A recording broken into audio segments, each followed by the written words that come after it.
অন্তর্বর্তী সরকারের প্রধান উপদেষ্টা ডক্টর মোহাম্মদ ইউনূস জাতিসংঘের সাধারণ পরিষদের অধিবেশনে যোগ দিতে আজই নিউ ইয়র্ক পৌঁছাবেন। প্রধান উপদেষ্টা হিসেবে দায়িত্ব নেওয়ার পর এটাই তার প্রথম বিদেশ সফর। এই সফর ঘিরে নিউ ইয়র্কের গত 16 বছরের দৃশ্যপট এবার বদলে যাচ্ছে।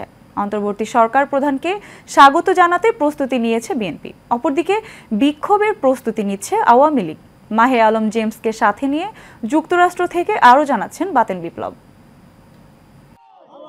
বাংলাদেশের অন্তর্বর্তীকালীন সরকারের প্রধান উপদেষ্টা ডক্টর ইউনূসের আগমন উপলক্ষে প্রস্তুতি নিচ্ছে যুক্তরাষ্ট্র জাতীয়তাবাদী দলের নেতাকর্মীরা।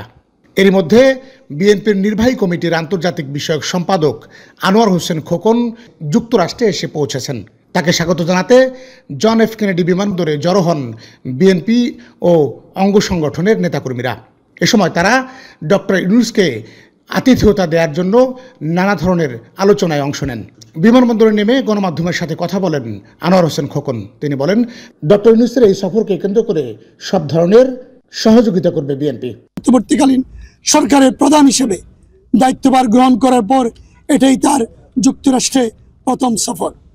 আমরা বাংলাদেশ জাতীয়তাবাদী দল 18 কোটি ছাত্র জনতার আন্দোলনের ফসল, সেই ফসলকে কোনো অবস্থাতে ভুলুণ্ঠিত হতে দেওয়া যাবে না। আগামী 27 সেপ্টেম্বর সকাল 10 ঘটিকায় ইউনাইটেড নেশনসের সামনে আমরা বাংলাদেশ জাতীয়তাবাদী দলের পক্ষ থেকে ডক্টর মোহাম্মদ ইউনূসকে স্বাগত জানানোর জন্য আমাদের দল নীতিগতভাবে সিদ্ধান্ত নিয়েছে এবং যেখানেই আওয়ামী লীগ সেখানেই বাংলাদেশ জাতীয়তাবাদী দল অবস্থান করবে।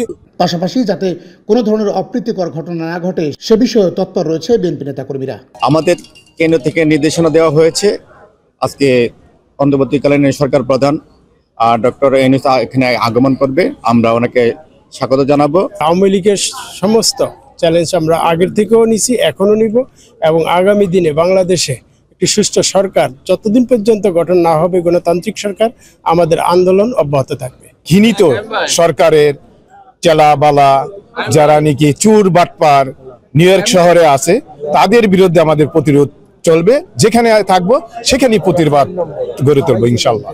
বাংলাদেশ পুনর্গঠন করার জন্য সর্বাত্মকভাবে আমরা তার যে বক্তব্য দিয়েছেন সেটা পুঙ্খানুপুঙ্খানু অক্ষর অক্ষর আমরা। আমাদের প্রধান উপদেষ্টা আসছেন বাংলাদেশের যে দ্বিতীয় মুক্তিযুদ্ধের মাধ্যমে যে অর্জিত গণতন্ত্র, সেই গণতন্ত্রের সুফল হিসেবে আমরা আজকে স্বাধীন হিসেবে মনে করছি।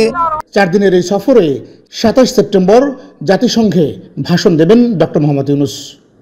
পাশাপাশি বেশ কয়েকটি দ্বিপাক্ষিক বৈঠকেও অংশ নেবেন তিনি। বাতেন বিপ্লব, এশিয়ান টেলিভিশন, যুক্তরাষ্ট্র।